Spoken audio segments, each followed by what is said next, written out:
Hi, I'm Ananya Lamba. I'm a Vedica scholar from the class of 2023 and I'm here to share my placement journey with you. I have done Bachelor's of Business Administration from the Symbiosis International University. My major was HR and my minor was marketing. In my undergrad, I was from the COVID batch. So COVID hit when I was towards the end of my first year.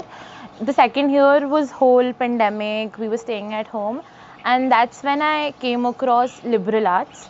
That's something that excited me a lot. Towards the end of the third year, when we were trying to figure out what to do with our lives, I just expressed it to my friends that I wanted to do liberal arts, but my parents wanted me to do management, and that's when a friend of a friend recommended me Vedica. When I saw the course, I was really intrigued because it was everything that I wanted. It was management, which my parents wanted me to pursue. It was liberal arts, which I wanted. Irrespective of what field I choose and it does not work out, I always had a safety net. The course was everything that I was looking for, and that's when I decided to be a part of the 2023 cohort. So it had been more than a month that the companies had started coming in, and there were big brands that everyone wants. There was FMCG coming, there were consultancy firms coming, there were MNCs coming, and for some reason I was not getting shortlisted even for the first round of interview. And that's when I reached out to someone from the careers team and explained what was happening. In a week, we figured out all the things that were going on wrong, and there was issues with my CV, there were issues with some of the answers that I was giving, some concepts that I had in mind. For a week, constantly, I had a meeting with the careers team, and we figured out stuff. And after I figured out, the next week, I had 3 interviews lined up in 1 week. The first one didn't work out for some reason. I think I was not fit for the organization.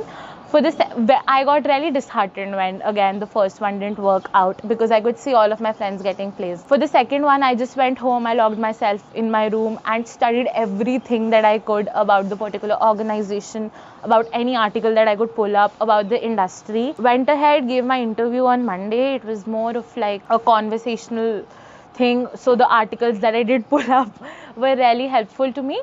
And then the waiting for the result was very, very long, very, very long. We were supposed to get our results on Monday.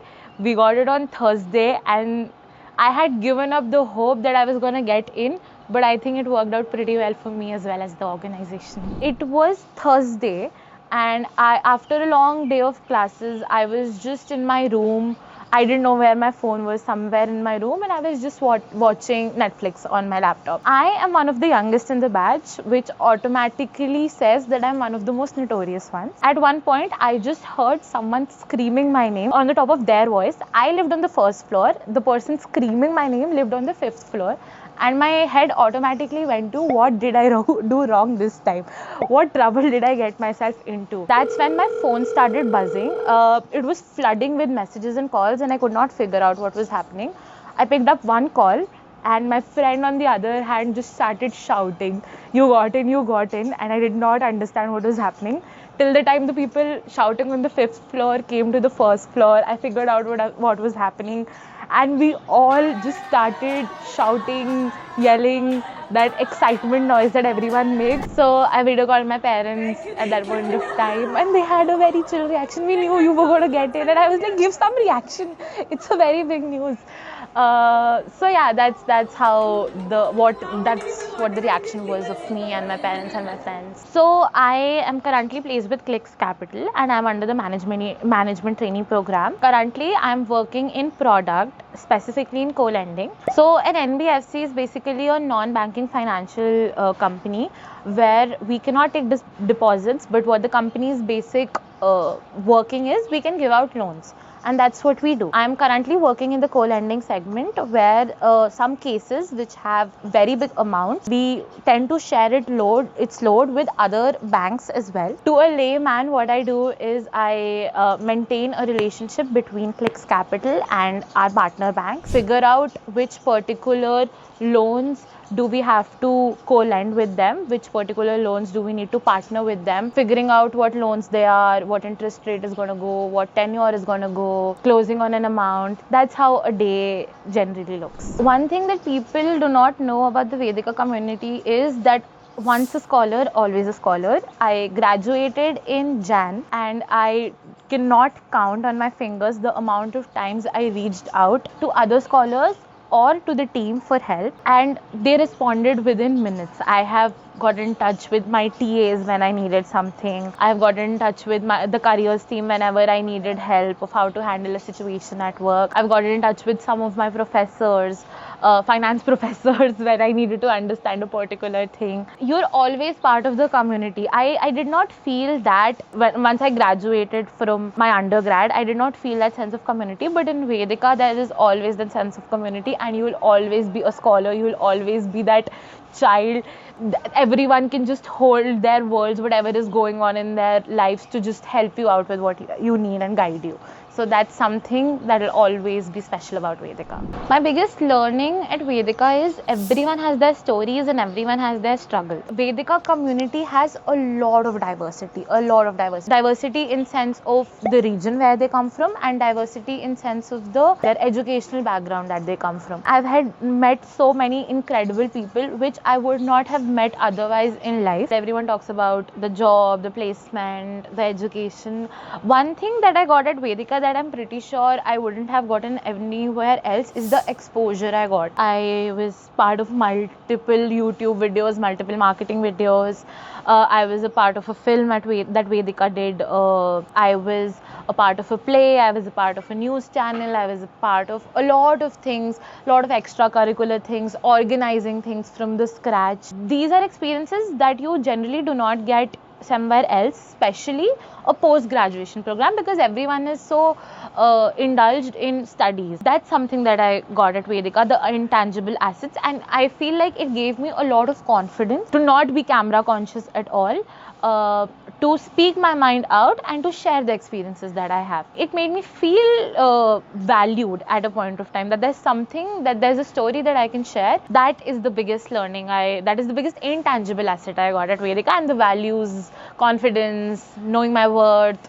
All these are something that it's not just me, but I think every scholar gets at Vedica. I had my doubts coming to an all women's cohort, because I had never been a part of the all women setting. To my shock, it was not very different from how generally other colleges are. We were more open, we were more free, we were more expressive in this setup. Everyone says female friendships do not last for long. I don't think so. Whether it's studying for an exam, asking someone a doubt, calling up someone at 3 a.m. to just ask a doubt, ki ye kaise hona hai, I have a test tomorrow, just explain it to me. Or celebrating birthdays, placement celebrations. I think the sense of community in an all women's college was much more than I expected it to be. I don't think so there's any as such difference, as such negatives of this. I think there are only positives and positives of it, because as I said, more free, more expressive. You can find yourself actually here. So there are things that you can do here which you would restrict doing in a normal cohort, and you can find yourself and your voice. So my favorite professor would be Francis Rebello. He taught us negotiation mastery, where it was not like a normal classroom. It was not him standing, us listening to him. It was the opposite. It was all of us. In every class, it was so exciting because we had a new role to play. In the beginning of the class, we used to get the context, and we were further divided into groups, where every group had a very different context about the same situation, and the other group were unaware about it. And we used to sit down then and used to negotiate between us, where we used to get turns. So Francis used to stop on us wherever we went wrong in between and tell us how we went wrong, and then we used to switch groups, and the other group used to start from the very same point where the other group made a mistake. So it helped us understand how, first of all, negotiation works, which you really need in the corporate world. What your tone should be, what your particular wording should be. You have to be very careful. So that's one thing I learned. Secondly, learning from what mistakes others are making. That might not come to my mind right now, but that's something that I might do in the future. The third was how to rectify the mistake that someone else was doing, or rectify the mistake that you had already done. So there were situations where you said something that you shouldn't have said, and he used to tell us how to now turn the situation. So I was always very excited, and I was always the first one to enter the class and leave, because there was always it was a class mixed of chaos, mixed of education mixed of jokes. It was just a lively classroom, and it never felt that you were actually studying in that place. It just felt like a long extended version of a role play. I take a pledge right here, right now, to not quit and become a bold, financially independent woman.